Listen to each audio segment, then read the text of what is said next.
And he emailed me and he said, "Hey, Lee, I know that you may have not watched some of these movies, but you need to watch them.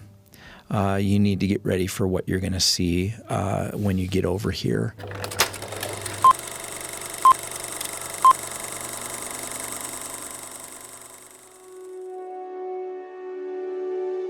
Welcome to VoiceOver Movies That Move Us. I'm your host, Heather Bigley, and I talk to people about the movies that made a mark, that led to cinematic epiphanies. And it's not always the movie you'd expect. Today we're talking about Band of Brothers, a limited series created by Tom Hanks and Steven Spielberg for HBO in 2001. The series is adapted from Stephen Ambrose research of Easy Company, 2nd Battalion, 506th Parachute Infantry Regiment of the 101st Airborne Division. This company landed at Normandy during World War II's D-Day and then spent the next year moving through Europe until they reached Hitler's Eagle Nest in Bavaria and the end of the war. The filmmaking is incredible. Tons of handheld camera, lots of explosions, graphic bodily violence. It moves between sepia tones and monochromatic and the color grading. The sets are cool. The locations for the last few episodes in Austria are breathtaking. I'm told these were shot on location in Switzerland. So all this to say, it's really intense. It's pretty fantastic. And the person who told me we should watch it is my guest today, Dr. Lee Harms, a retired Army chaplain with combat deployments in Iraq and Afghanistan. He first served in the United States Army as a Hebrew linguist, and he's also worked as a supervisory hospital chaplain. He's currently an assistant professor in the Brigham Young University Chaplaincy Masters program. You should know we taped this conversation before the American and Israeli bombings of Iran. That seems important to say. So, stick around after the conversation for more movie recommendations.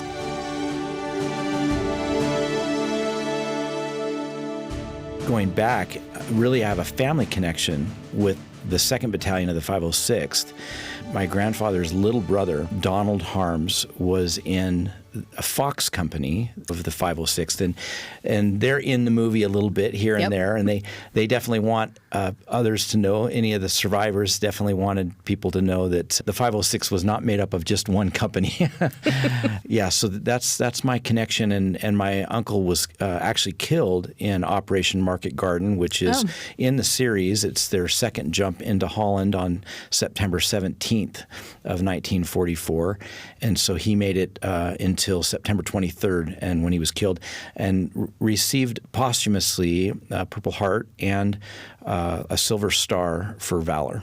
So have you talked to the family about what it was like to get that letter, or has anyone shared with you? Yes, actually, my aunt, I talked with her about it, and she remembers being just a little girl at the time. Yeah. She was dancing around in the living room trying to make her dad smile because she noticed that he was really distraught. And my grandma, I guess, took her out and said, "Hey, your grandpa's brother just died, and so just kind of let's let him be." It was really hard because he had lost his mother and his sister. So it was just the three of them, my great-grandpa, my grandpa, and my Uncle Donald. So it's tough to send him off to war, and even harder to find out that he wasn't coming home. Wow. So what is it like, or when's the first time you saw the series?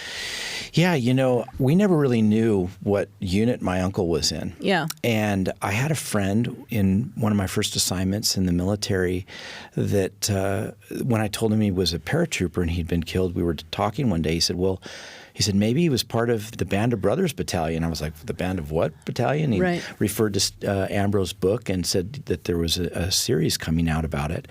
And that's what really got me interested, because my grandpa never talked about it to anyone except to me and maybe my brother. We were little kids. And so we'd hear some stories about how he was killed.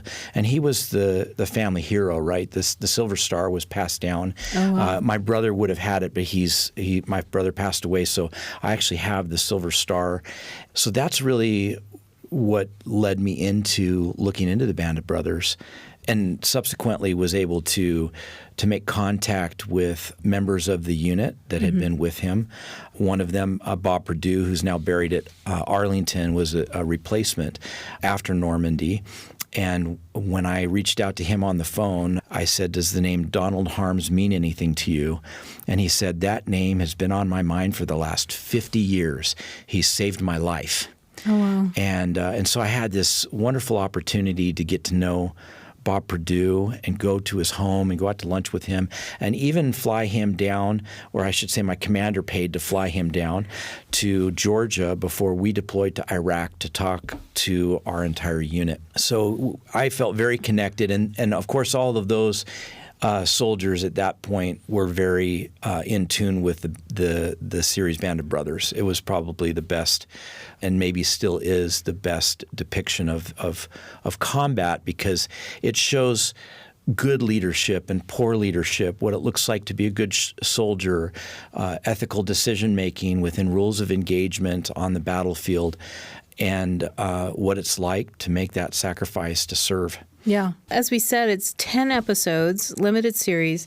The first episode is the grind that is boot camp, right? Yes, and we have this leader who's not a good leader. Amusingly, for all of us, is played by Ross in Friends. In Friends, right? So, this is, good for him. Like, it's sort of a thankless role. You people are at the position of attention.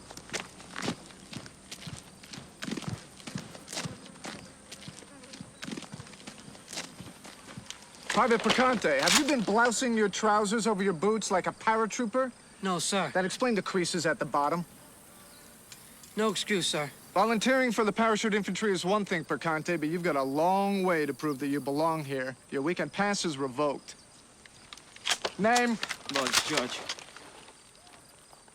Dirt in the rear sight aperture. Pass revoked.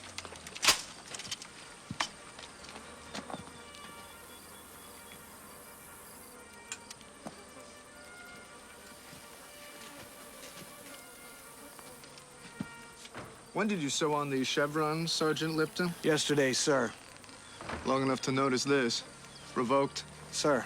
It's much needed, to sort of set up what does it mean to lead men. Do you do it by belittling them? Do you do it by demanding more than they can give? There's a later line where Dick Winters, who's I would call is sort of the main protagonist here. Sure, yes. Where Dick Winters says, Never put yourself in a position where you can take from these men.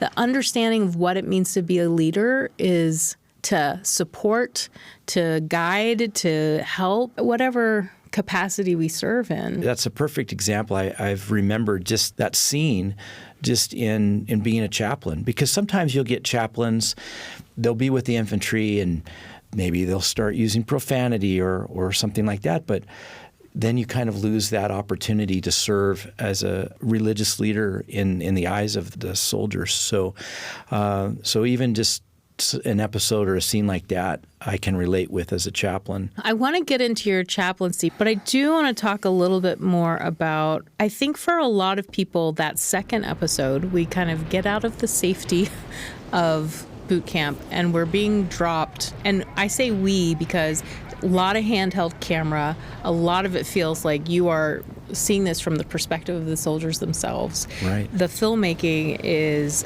visceral. It's a punch in the face at times. So we're being dropped into Normandy, and then things just go. Yeah.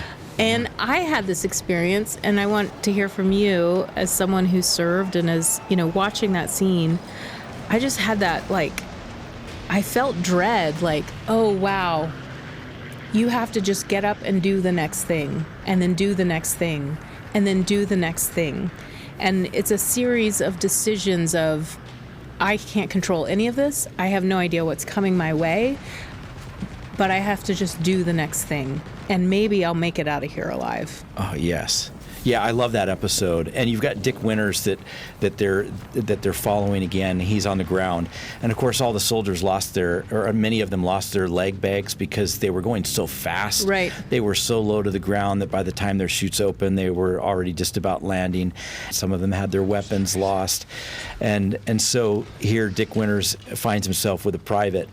And he shows this incredible leadership, right? He just takes command, and they start moving, and they're moving in the wrong direction, and so they turn around, and that's the end, kind of the end of that scene, and moves on to the next. But it just shows that leadership in kind of what's called the fog of war, or a situation of uncertainty, and just taking charge and making those decisions, right?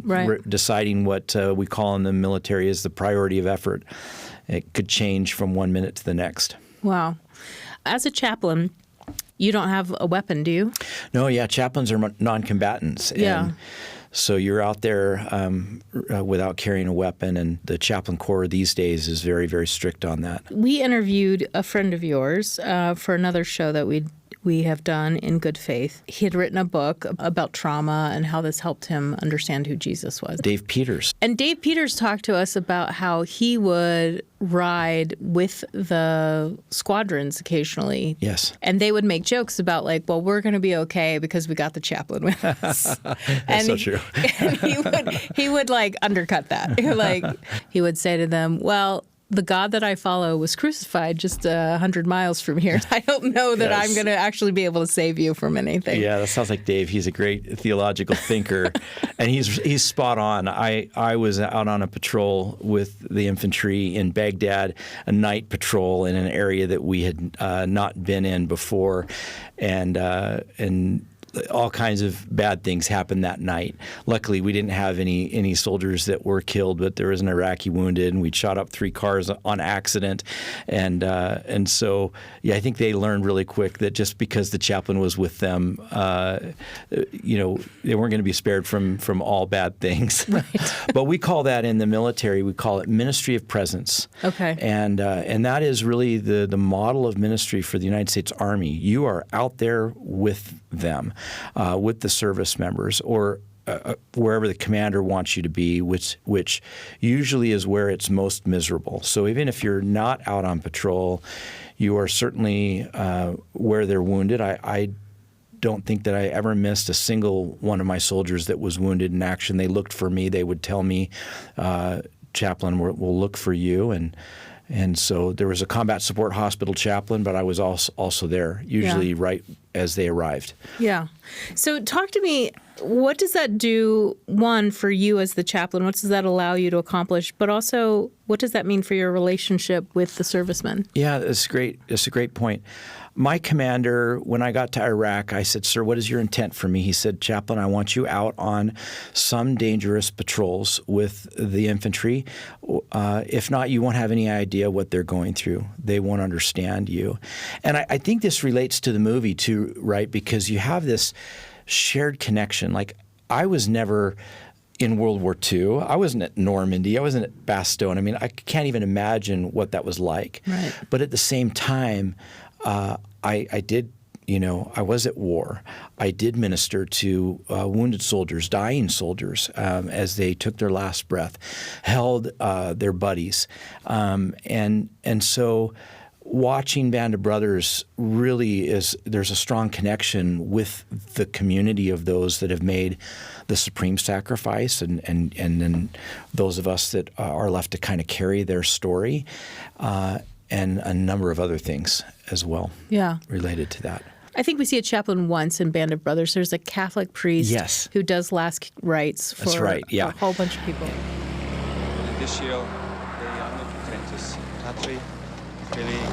Spiritus Sancti, Scendat super vos, maniat semper. Amen. Fight well for your God and your country. God bless you all. Stay safe. That's it, guys. Nothing more to worry about. We're going to die now. We're going to die in the state of grace. And it was actually in that unit, it was a Protestant chaplain, but there was another chaplain, Chaplain Sampson, and he ended up becoming the chief of chaplains. He was a Catholic priest. And so in that scene, I think they kind of weaved the two together. They put the Catholic priest representing Chaplain Sampson. He was also a paratrooper, and he's giving last rites and getting shot at by a sniper while he's doing it. Right. But that kind of does portray that expectation that the chaplain is out there with the service members, or at least moving with them. Right. The character that I actually thought of as the closest sort of parallel to what you might have been doing was there is an episode that is told from the perspective of the medic. So the medic is just running around trying to gather supplies. They're in Bastogne, I believe. Yes. Nobody's got a coat. Everyone is freezing. They are being shelled. They are being hit by snipers. The U.S. cannot drop in supplies because it's fogged over. Yeah. And there is this medic who is just basically moving between the men, checking on them, and then also trying to gather supplies. Who's got morphine? Who's got this? Who's got that? So I can use them. Yeah. And I'm wondering, since you've been in combat and you've had this experience as a chaplain, when you see that medic, do you feel a connection to him, or is that just... Oh, boy. Yeah. I mean, it gets me emotional to think about it. I would hope that I would be like him as a chaplain. That would be the expectation I think the chaplain corps would have, is that the chaplain's moving from foxhole to foxhole and giving encouragement. And that's the history of the United States Army Chaplain Corps, really from the Revolutionary War until today, is the chaplains have always been there to provide that religious support. Right. And so, yeah, I've never been... I'm certain I've never been as cold as those soldiers were at Bastogne. Right. I've never had, trees exploding in front of me like in that episode from the mortars. But I have had a mortar land next to me and the shrapnel fly past me while I'm actually was ministering to a soldier. I understand, at least from that framework, of maybe what that kind of might have been a little bit like. Yeah. I tread carefully here because that Bastogne is sacred ground. I mean, what a story of heroism for those soldiers that endured that. You use the word ministering. What does that mean to you? What does ministering look like on the battlefield and when you're in combat? Yeah, for me in Iraq, it meant climbing every tower, climbing every tank, talking to the service members, being out there. I remember standing with one of my soldiers who was later killed during that deployment for probably, a couple hours at 2 a.m, standing in front of his M60, which is a machine gun, in a little nest at a checkpoint, just talking with him about his girlfriend and his future plans, and just providing ministry. It may not have been a religious conversation, but they know that I'm the chaplain. They see the cross on my uniform, and they know that that's really what's expected of me, is to be out there and be caring for them.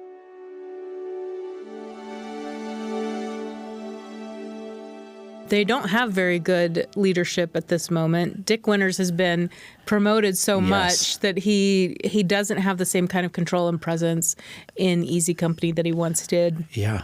So we have Lipton, who's really, and this was what impressed me, he's just caring for each of them. I, as a woman, am not often invited into these spaces that are all male, right? Yeah. And I don't know what to expect from those spaces. I have my own fears about those spaces as, someone who was would occasionally, be thrown up against a bunch of high school boys, and they weren't very nice, and they could just, as a little gang, make your life kind of miserable, right? But here I was seeing this male space that was characterized by love.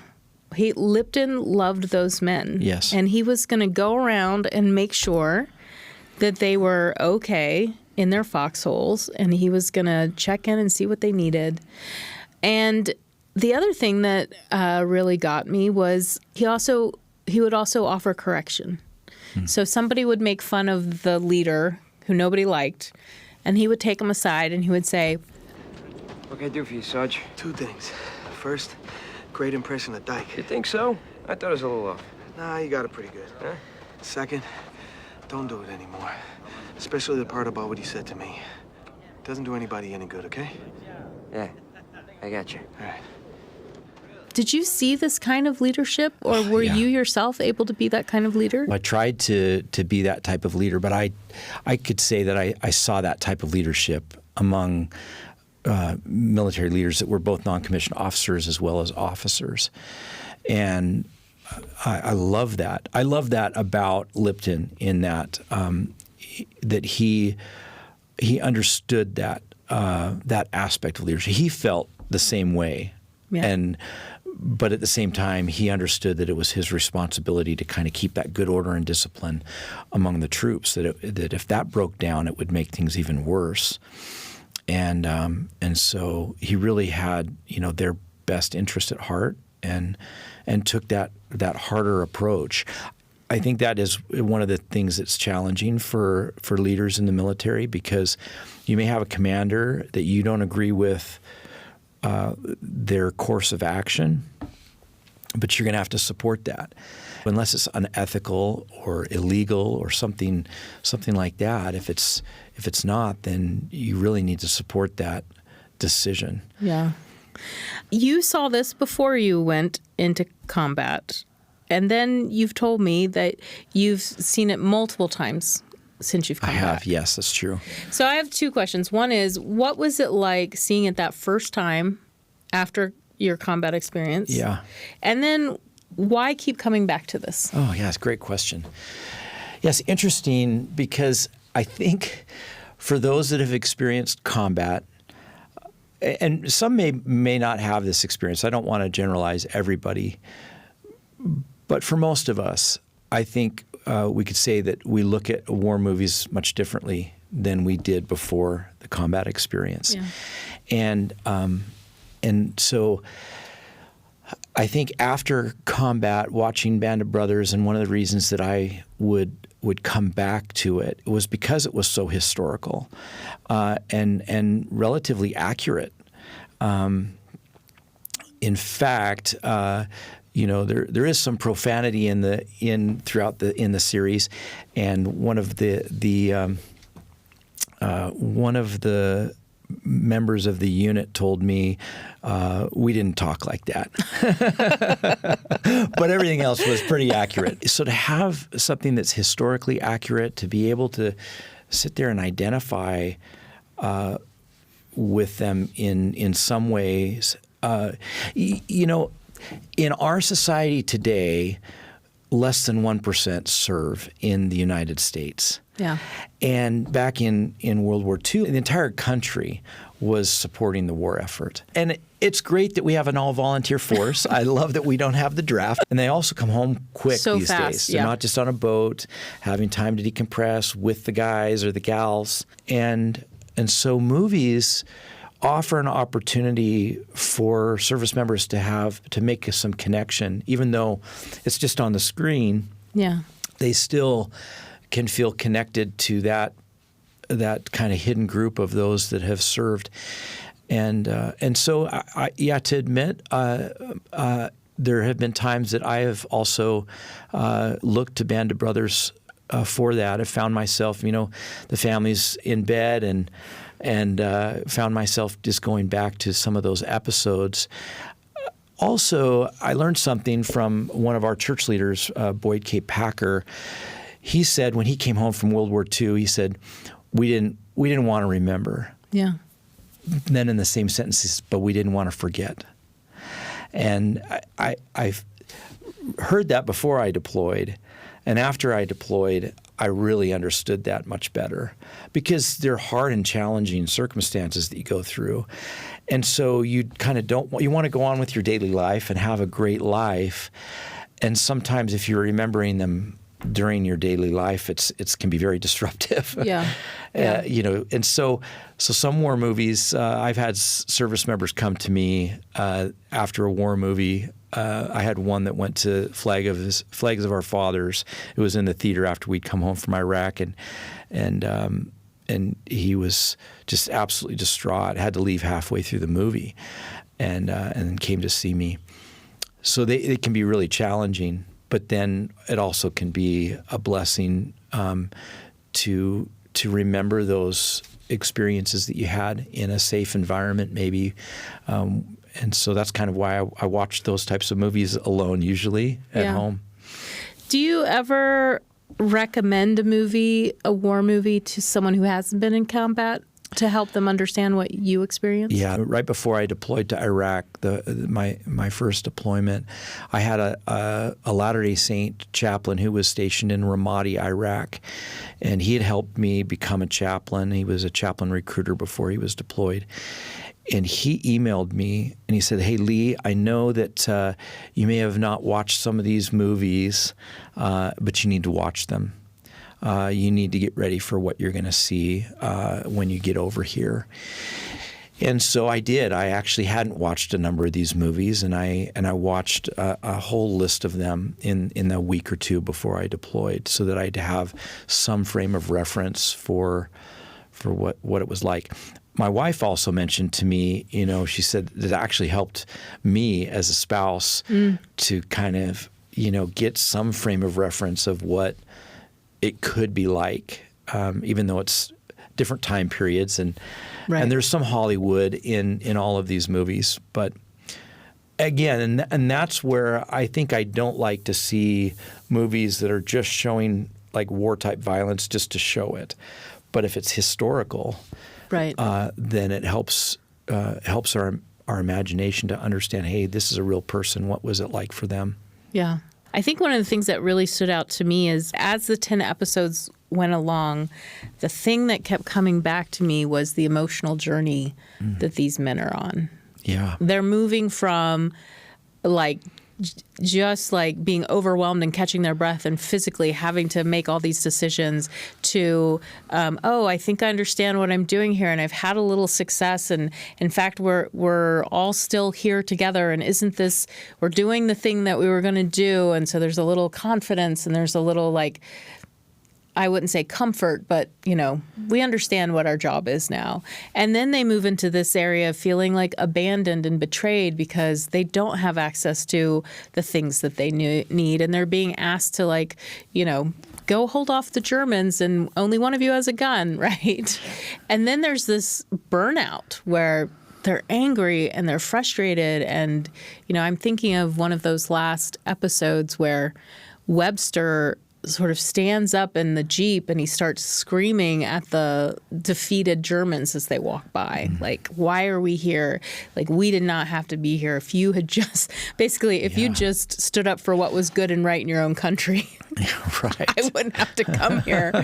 And that cynicism that they develop. And I was I thought to myself, I didn't quite expect this examination of, what 2 years of war would do to a person. Yeah. And I found it really enlightening for me and made me, I think I've always been sympathetic to veterans. My stepfather was a veteran, but it offered me another glimpse into how complex the whole experience is for someone. Yeah. That's a great point. I don't know what it would have been like to have been on that long of a deployment, so to speak. A year was a long time. It was a marathon, but it was really kind of like the Super Bowl. And most of my unit anyway, we all struggle. I don't want to say all, but I'd say most of us. I keep in contact with the soldiers from that unit. A lot of them will reach out to me, phone me if they're struggling. And so there was a lot of struggling that happened after the deployment. So, because you may lose someone.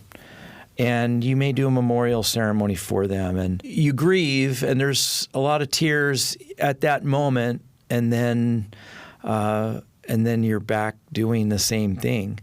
So I think coming home was a challenge for those of us in Iraq and Afghanistan, where you have these year-long, 15-month, 9-month deployments, and then you come home, and then you go back. And some service members would actually volunteer. I had a number of service members that would volunteer to go back because they'd find it challenging at home. Yeah. And partly because they didn't feel that brotherhood, that sense of purpose, that camaraderie. And crazy, they're really hating life because it's hard in combat, and yet they would go back to that. And sometimes, unfortunately, they'd come back then even with more baggage, for lack of a better word. Yeah. My own stepfather was drafted into Korea, but he ended up being in the armed services and serving tours of duty through the end of Vietnam. Wow. And it was largely because I think, knowing what I know about him, it was just easier in a lot of ways to return to that space and there was some structure that he appreciated, but also the sense of like, well, I know what is expected of me here, and I have these men around me, and they understand me. Yeah. And my wife doesn't, right? And my kids don't, and I don't know how to talk to them about it, right? Yes, it's tough. I had one of my service members call me one night, and he just handed his phone to his wife. He's like, "Tell her, just explain to her." Explain to her what? Explain to her like what I'm going through. Yeah. And there, it is hard to have that connection, and sometimes it can break families up, but also it can strengthen families and cause them to be very resilient and reliant on each other. My wife and I, as chaplains, we were both set apart as missionaries to do that, and we looked at it as a calling throughout my entire career. And so she would be serving on the home front, and I would be serving in combat, and sometimes those two worlds would connect. Because there'd be families at home that would be getting news, and she'd be the chaplain's wife doing ministry there, and also part of those joyous reunions. And she would be with me when I was saying prayers with each group as they were leaving, and helping me meet those groups after we came back. I think I'm reassured that there are chaplains with all these different men. I think I originally, when you hear about a chaplain in war, you think, oh, they're giving last rites or they're doing burial. But as I learn more about what a chaplain does, I just think, oh, this is one of the most humane things we do for our soldiers.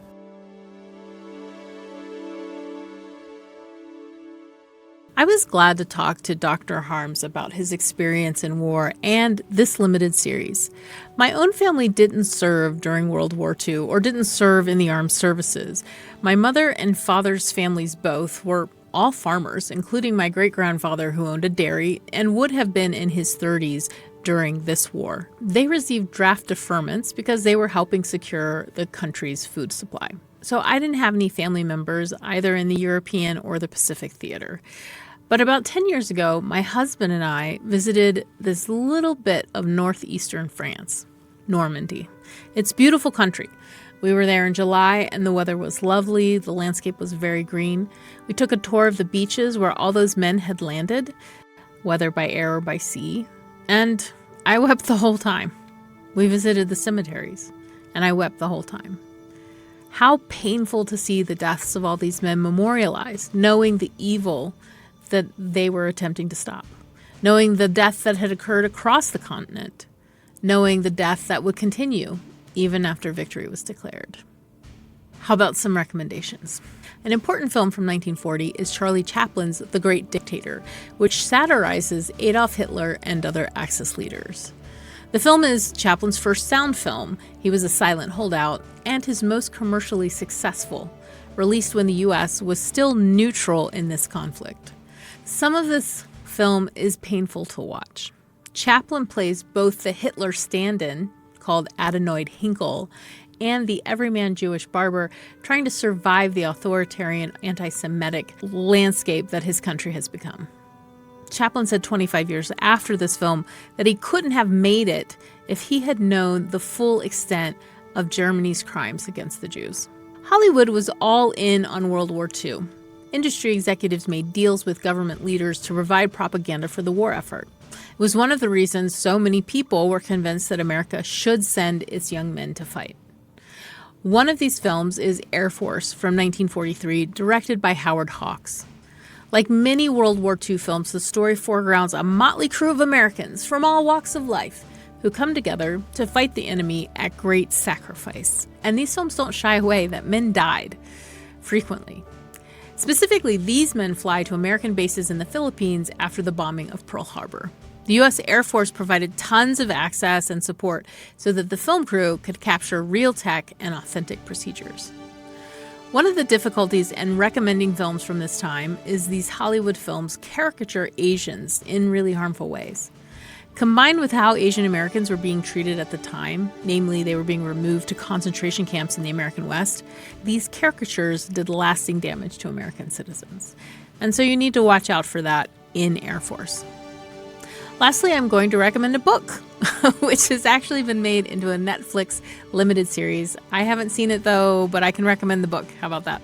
It's Mark Harris's And Five Came Back, about 5 Hollywood directors who volunteered for World War II. They were old enough that they had established careers in Hollywood, and they wanted to go as filmmakers. They were William Wyler, John Huston, John Ford, Frank Capra, and George Stevens. They shot all kinds of documentary footage at great risk during the war that was necessary for the effort at home.